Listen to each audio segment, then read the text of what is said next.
One thing I noticed, we had him put his safety glasses on, he had the foam line, but the style he had, there was about a 3/4 inch gap between his forehead and his foam.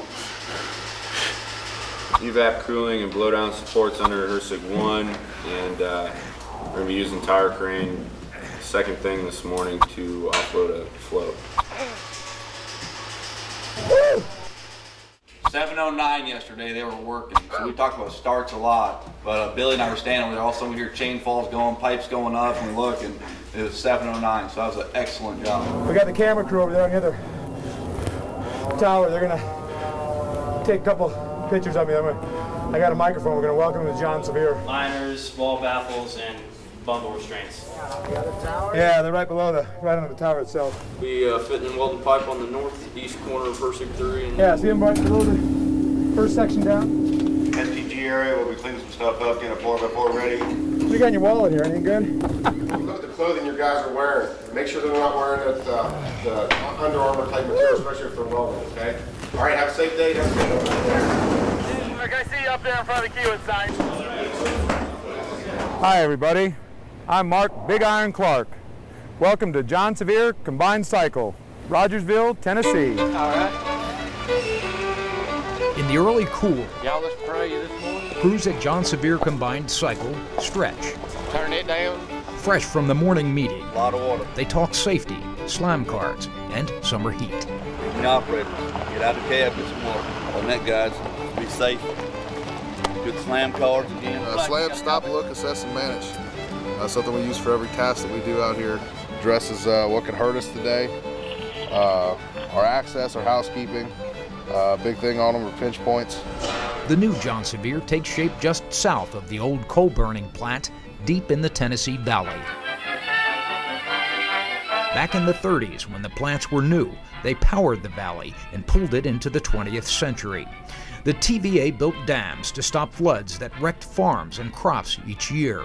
But coal stacks spew fly ash, and new technology such as the combined cycle plant at John Sevier promises cleaner, greener power. We're building a 3-on-1 combined cycle power plant out here in John Sevier. About a $250 million construct-only job, says Glenn Miltenberger. Put simply, 3 gas turbines generate electricity and heat.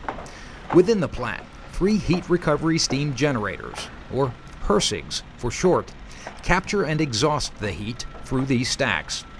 Valves and pipes from the stacks channel the heat to a steam turbine, and so 3-on-1. The steam turbine, seen here close up from the crane, and here from the actual distance, adds about a quarter again to the plant's power output. 900 megawatt plant. It's going to service the TVA Valley, which is Tennessee Valley Authority. Right now on the project, we're at about we're a little over 50% complete. 800 workers attack jobs all over the site. Here they fly cooling towers for the steam turbine generator. With those numbers to coordinate, Glenn Miltenberger speaks with pride of team. And we wanted to get the right personalities out here and the right people working together. Also, we built our team with the Eastern District, the Southeast District, and as well as our own district, Kiewit Power. And we've done a lot of team building events. We've gone to football games. We've got golfing out here on the job. We go golfing every Wednesday. You know, we've got chains and everybody's a link in that chain. If you walk around our job, you'll see from the Boilermakers to the fitters, the carpenters, laborers, millwrights, whoever, electricians, they all have pride in what they're doing. And I think you can see it, we influence each other. You got wide angle in for a big head, don't you? Big Iron Clark laughs big and works bigger. When it comes to safety out here, as far as the ironworkers go, I always preach to these guys that we're going to set the precedent out here. I want us to be number one out here and everybody to follow our leads. Kiewit's a big family out here, and I even talked to the guys just the other day about it. You develop friendships, you know all the other crafts. When you get a teamwork going like this, It's a sump wall. that's why our safety program's been so strong out here. Nobody gets hurt. Nobody gets hurt. Nobody gets hurt. Just making it personal, right? Get on the level with the guys and actually talk to them about it and get them to want to be safe, not just have to be safe because you follow rules. Nobody gets hurt. Nobody gets hurt. Nobody gets hurt.